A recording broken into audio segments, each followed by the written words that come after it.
Damos comienzo a un nuevo programa.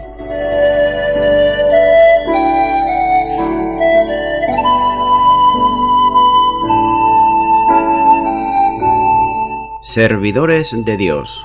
Quien te habla es Manuel Cornejo.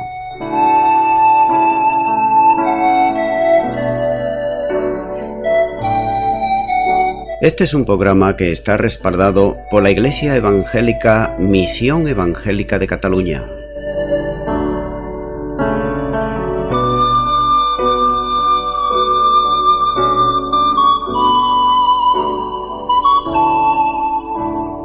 Estamos situados en la ciudad de Sabadell, en la avenida Matadepera número 239.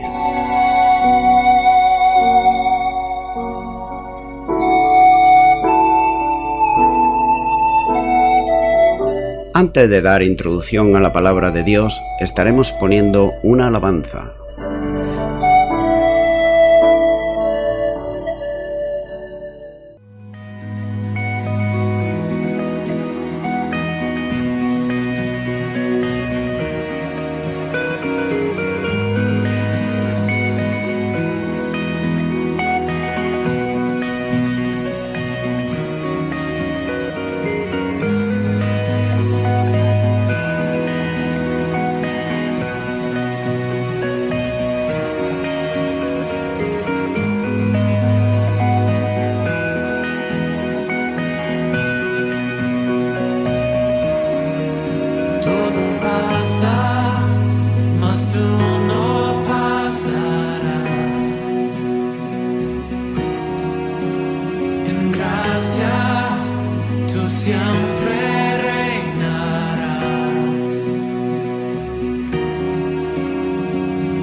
cerca estás. Toda rodilla se postrará. Dios sobre todo, tú cerca estás. Toda rodilla se postrará. El ciego ve, el sordo oirá, los muertos se levantarán, y tú, mi Dios, por siempre reinarás. El ciego ve, el sordo oirá, los muertos se levantarán, y tú, mi Dios, por siempre reinarás. El ciego ve, el sordo oirá, los muertos se levantarán, y tú, mi Dios, por siempre reinarás. El ciego ve, el sordo oirá, los muertos se levantarán, y tú, mi Dios, por siempre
Y de nuevo ya estoy con todos los oyentes, para estar compartiendo la palabra de Dios en un comentario expositivo versículo a versículo. Es por eso que en esta ocasión será en el libro de los Salmos, comenzando desde el versículo 5 del capítulo 1, donde nos dice la palabra de Dios: Por tanto, no se levantarán los malos en el juicio, ni los pecadores en la congregación de los justos. Pero en realidad sí que se levantarán, pero lo harán para ser juzgados y no serán absueltos. Por ello, no se erguirán. Puede significar que los malvados no atacarán, como lo están haciendo en el día de hoy y lo han hecho también anteriormente con todos los creyentes. Es decir, no se levantarán en contra de los honrados, acusándole con falsos testimonios en un juicio, ya que las obras de los malvados, es decir, de los malos, de los hipócritas, les juzgarán por sí mismas. Por lo tanto, los malos no tendrán ahí ni voz ni voto.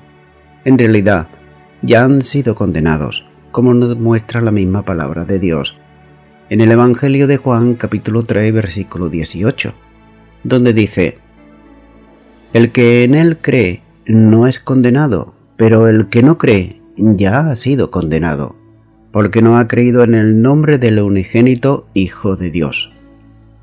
Lo cual no quiere decir que los pecadores no resucitarán para ser condenados, sino que tan solo que no formarán parte de la congregación de los justos. Esto hay que entenderlo, porque no merecen estar en la misma asamblea donde están aquellos que no han sido condenados porque han creído en el unigénito Hijo de Dios. Cabe entonces hacerse una pregunta, y es: ¿por qué los malos nunca llegarán a formar parte de la congregación de los justos?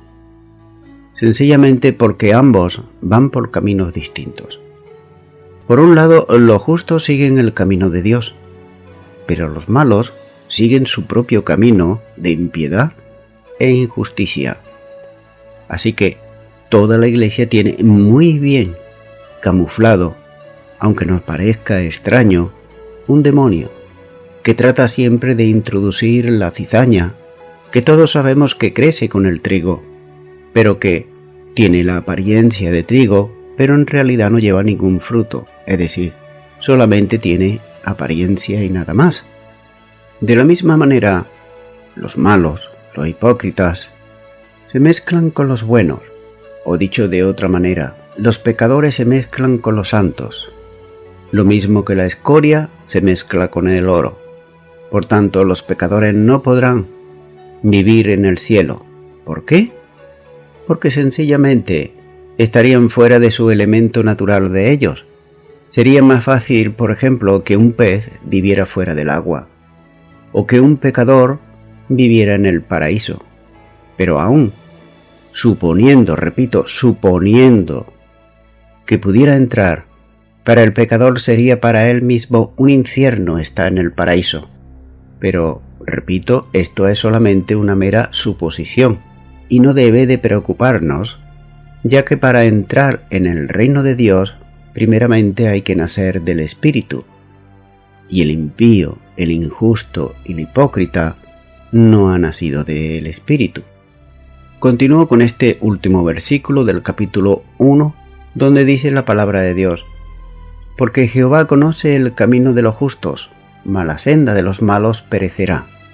El idioma hebreo es todavía más enfático cuando dice: el Señor se ocupa y es conocedor del camino de los justos. Es decir, que Dios permanece atento, observando constantemente el camino de los justos, y, aunque ésta pueda cruzar por mitad de las tinieblas y la oscuridad, aún en tales circunstancias el Señor lo conoce, y está al corriente de todo aquello que sucede a los justos. El famoso Agustín de Hipona dice sobre la exposición de este Salmo 1 y este versículo concretamente, que de igual manera que decimos que la medicina conoce la salud, pero ignora las enfermedades, y no obstante es la medicina la que diagnostica las enfermedades, cabe afirmar también que el Señor conoce el camino de los justos, pero no conoce el camino de los impíos, aunque en realidad Dios no desconoce absolutamente nada. Solo a los pecadores les dice, como dice en Mateo 25 y versículo 12, no os conozco. Lo que aquí el salmista quiere decir con esto es que el Señor pasa por alto el camino de los impíos, de los injustos, de los malvados, lo da por desconocido. La idea aquí es que el éxito de los justos depende totalmente del Señor, mientras que los impíos se buscan su propia perdición ellos mismos. Por tanto, ser desconocido o ser ignorado de Dios equivale a perdición, y ser conocido por Él, por Dios, equivale a florecer y a permanecer eternamente a su lado. De modo que la existencia o el ser está vinculada a ser conocido de Dios, mientras que la destrucción o el no ser está vinculada a ser ignorada por Él, por el Señor. Pues el Señor mismo es quien dice: yo soy el que soy, y vuelve a añadir: yo soy, me ha enviado a vosotros. De manera que Él tiene contados los cabellos de nuestra cabeza, y no permitirá, en absoluto, que nada malo no acontezca. No en vano exclama el justo Job cuando dice, en Job capítulo 23, versículo 10, «Mas Él conoce mi camino, me probará, y saldré como oro». Y sigue diciendo este versículo 6, «Mala senda de los malos perecerá». Nótese que no solamente van a aparecer ellos, sino que también su camino. Los justos harán surco en la tierra y siembran aquí unas cosechas que no estarán para ser recogida hasta que entre el obrofre de la eternidad.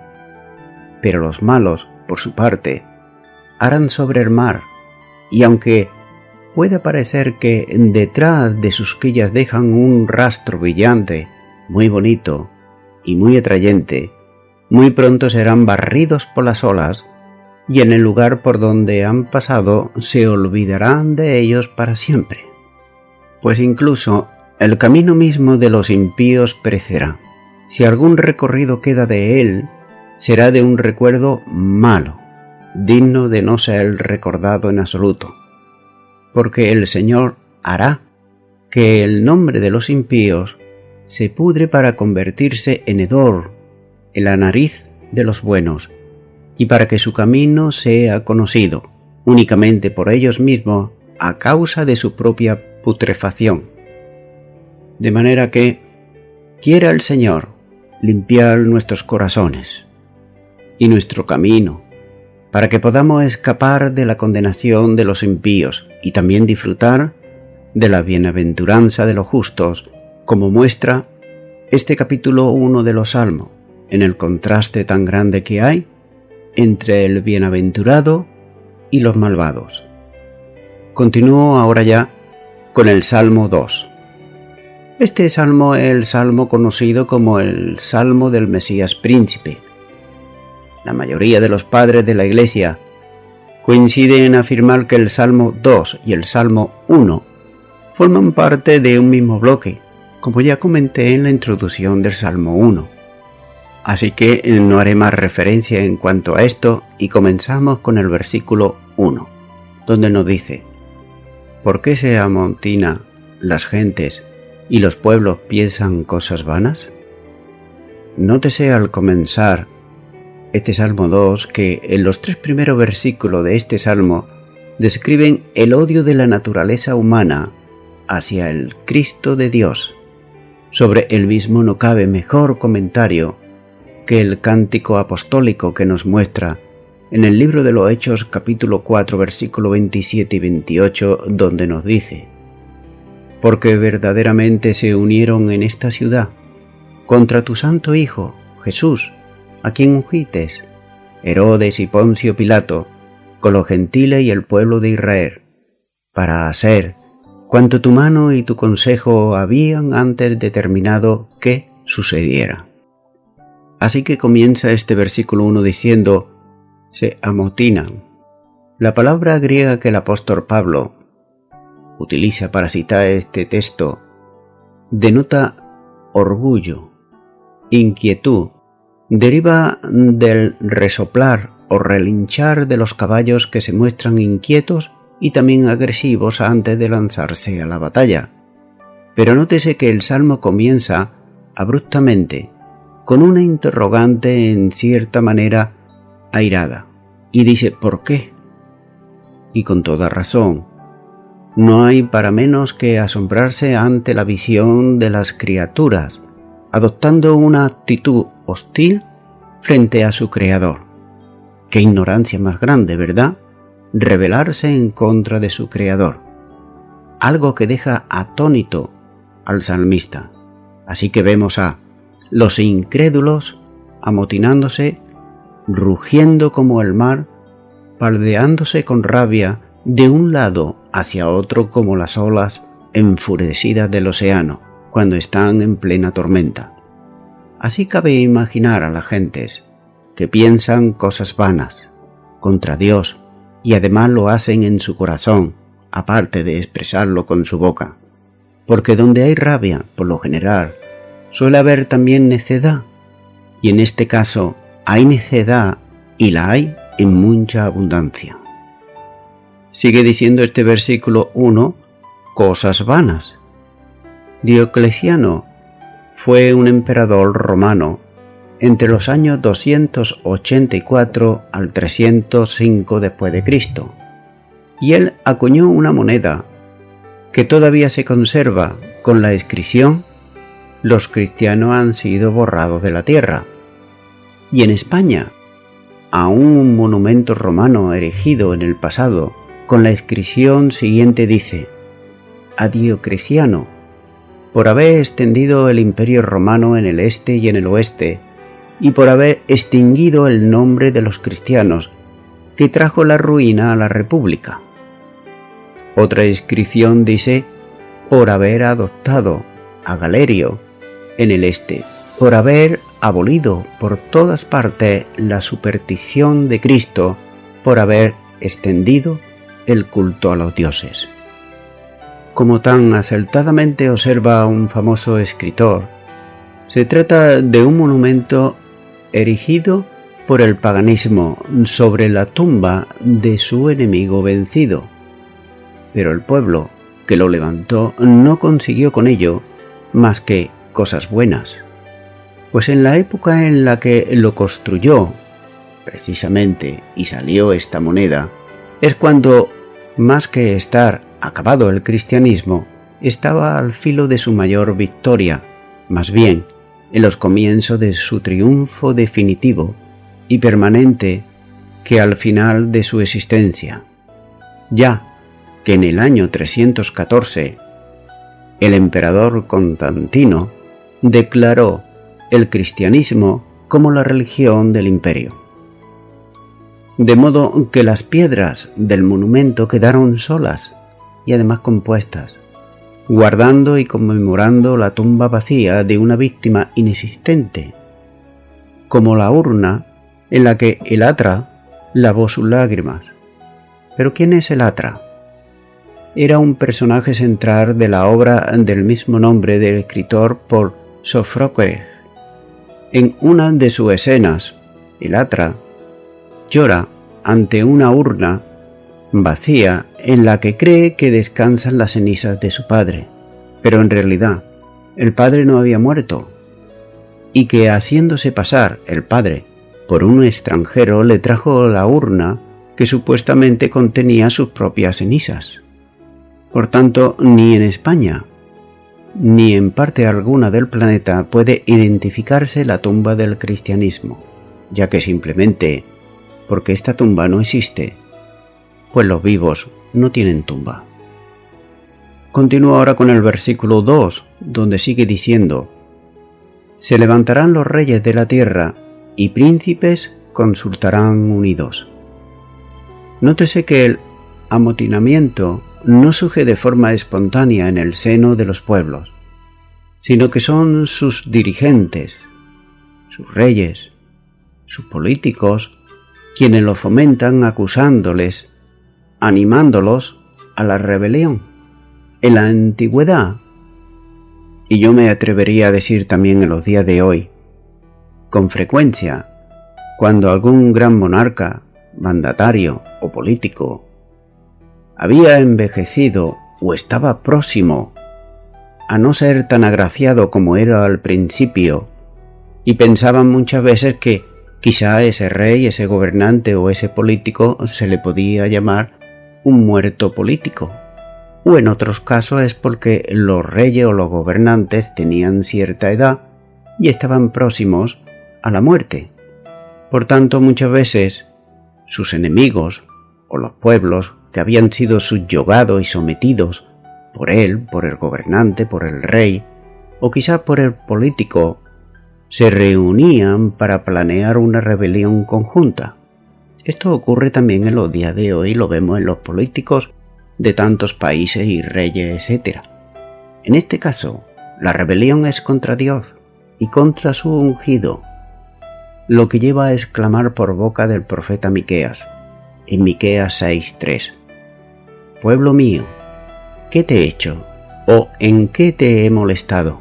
Respóndeme contra mí. Sigue diciendo este versículo 2: y príncipes consultarán unidos. Su oposición a Dios no es un alboroto momentáneo o un ataque de furia pasajero, sino más bien es fruto de un odio ancestral, profundo y meditado, pues con toda intencionalidad han resuelto en consejo resistir al príncipe de paz y se preparan a fondo para su campaña militar con astucia, sin prisas ni improvisaciones, de un modo sistemático y deliberado, recurriendo a todas las artes de la guerra, como por ejemplo exclaman ellos como hizo también anteriormente Faraón, y lo vemos en Éxodo capítulo 1 y versículo 10, donde dice: ahora pues, seamos sabios para con él, para que no se multiplique y acontezca que viniendo guerra, él también se una a nuestro enemigo y pelee contra nosotros y se vaya de la tierra. Aquí se está refiriendo Faraón al pueblo de Israel cuando lo esclavizó. Así que, ojalá los cristianos sirviéramos a Dios con la mitad de empeño y también de astucia y de tensión con que los enemigos de Cristo atacan su reino. En esto, los pecadores son sagaces, mientras que los cristianos muchas veces somos lentos y además también torpes, y nos limitamos simplemente a ver y quedarnos quietos. Continúo ahora con el versículo 3, donde sigue diciendo la palabra de Dios: rompamos sus ligaduras y echemos de nosotros sus cuerdas. Comienza este versículo diciendo rompamos sus ligaduras. Es como si dijeran seamos libres para cometer toda clase de abominaciones. Convirtámonos en nuestros propios dioses y vivamos a nuestras anchas, libres de todo freno, libres de toda restricción. Que no haya nadie en absoluto que nos diga lo que tenemos que hacer. Hacemos lo que nos viene en gana. Y eso es lo que está ocurriendo también en el día de hoy, cuando el hombre y la mujer a lo bueno le están llamando malo y a lo malo le llaman bueno. Por tanto, ahondando en su descaro e insolencia, fruto de su complot de rebelión, añaden: rompamos sus ligaduras, librémonos de su yugo. Como si hacerlo fuera tan fácil como decirlo. ¿Podría entonces el Señor decirles: ¿quién os habéis creído, oh reyes que sois? ¿Sois acaso vosotros como Sansón? ¿Sois Sansones, poderosos en fuerza? ¿Pensáis acaso que las cuerdas del Omnipotente son mimbres verdes, aún no injustos, que se rompen con solo tirar de ellos? Nótese lo que le pasó aquí a Sansón, en Jueces capítulo 16 versículo 7. Y le respondió Sansón: si me ataren con 7 mimbres verdes que aún no estén injustos, entonces me debilitaré y seré como cualquiera de los hombres.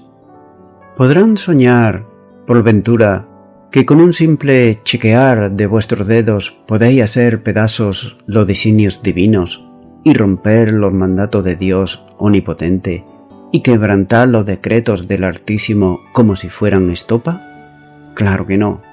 Agustín de Hipona considera que, a pesar de que existan otras posibilidades interpretativas sobre esto, lo más propio es explicar este texto a aquellos de quienes acaba de decir en el versículo anterior que traman cosas vanas. En este contexto sería: rompamos sus ligaduras y echemos de nosotros su yugo. Viene a decir: hagamos todo lo que esté en nuestras manos para que Cristo no nos eche el lazo, ni la religión cristiana nos sea impuesta. Sigue diciendo el versículo: echemos de nosotros sus cuerdas. Sí, ha habido a lo largo de la historia gobernantes que han pensado y se han expresado en este término, y todavía quedan sentados en su trono algunos de estos insensatos, ya que por desatinada que parezca la resolución de rebelarse contra Dios, el hombre ha insistido y perseverado en ella desde su misma creación, y continúa empecinado en tal idea incluso en el día de hoy.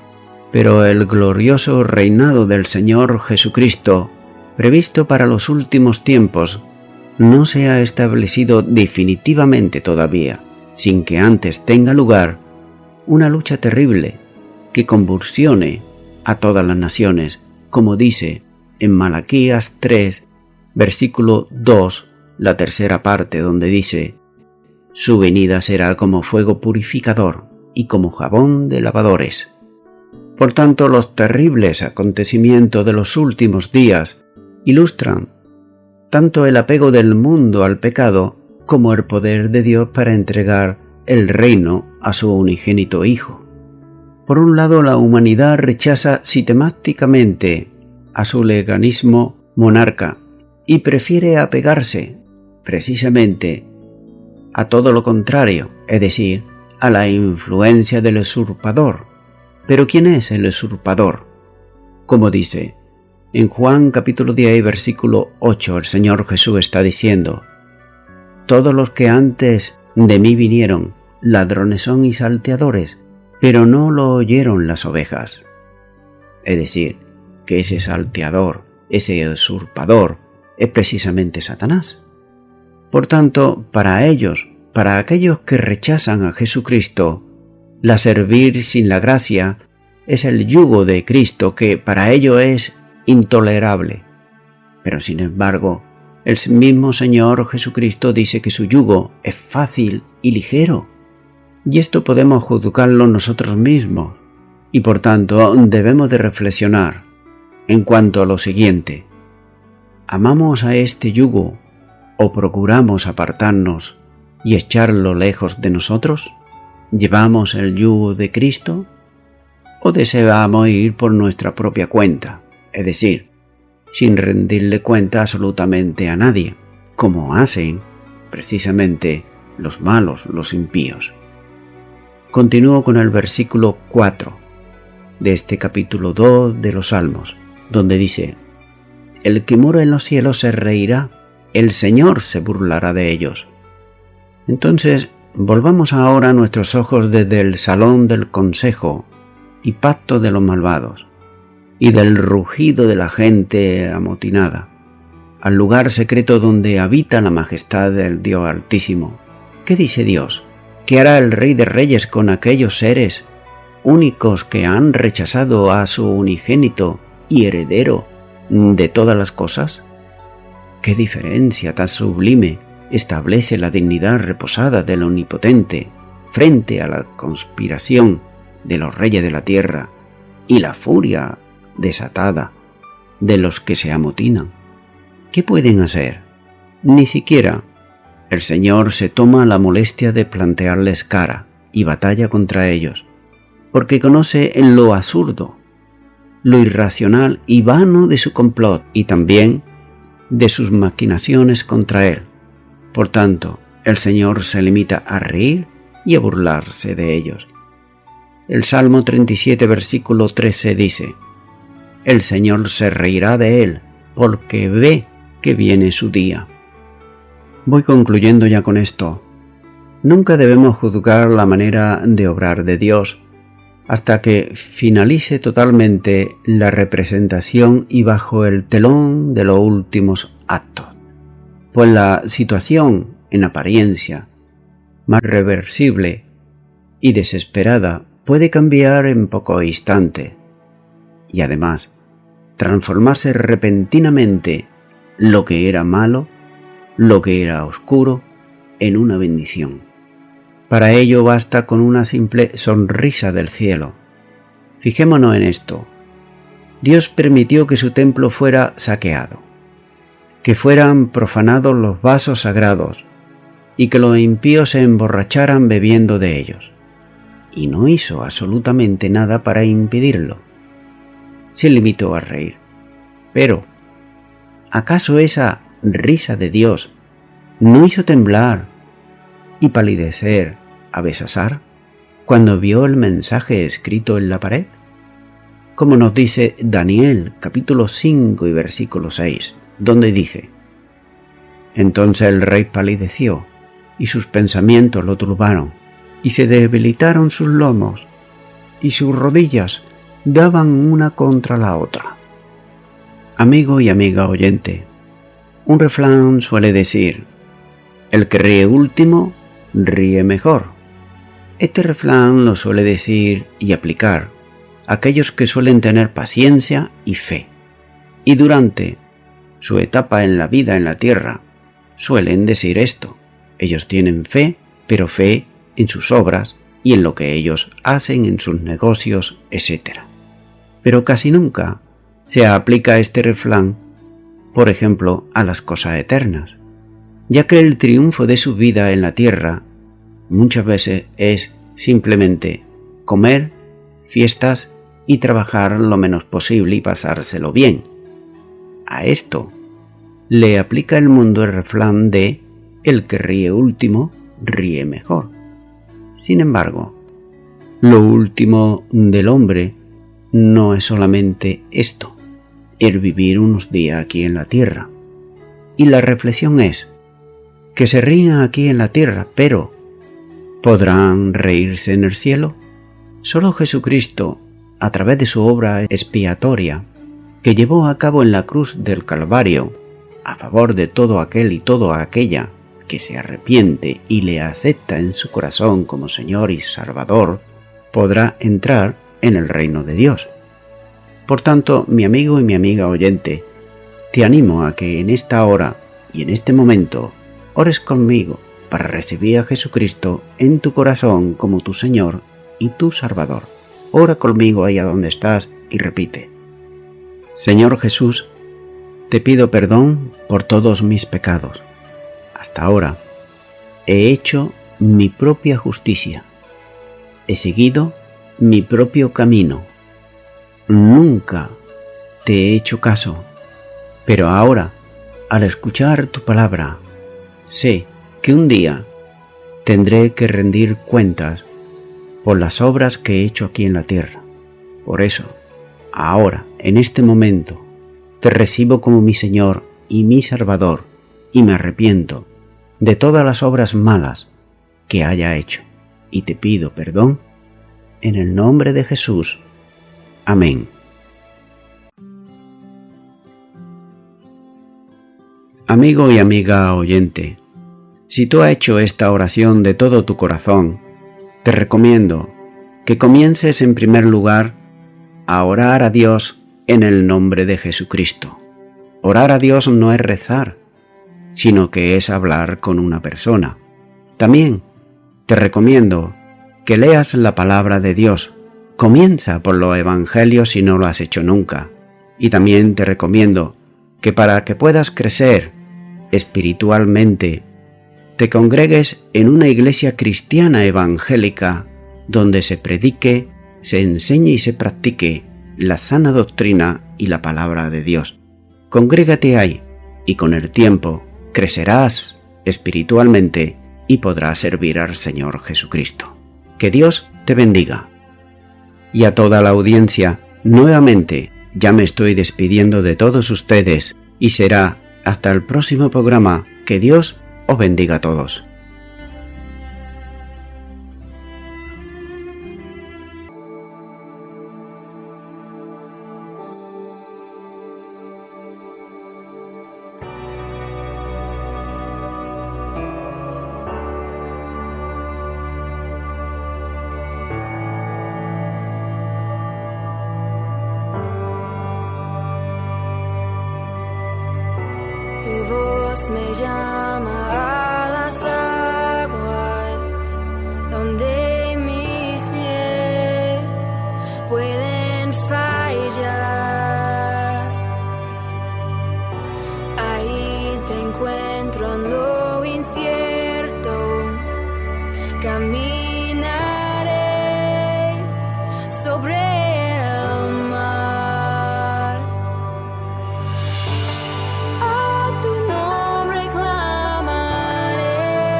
tempestad descansaré en tu poder, pues tuyo soy hasta el final.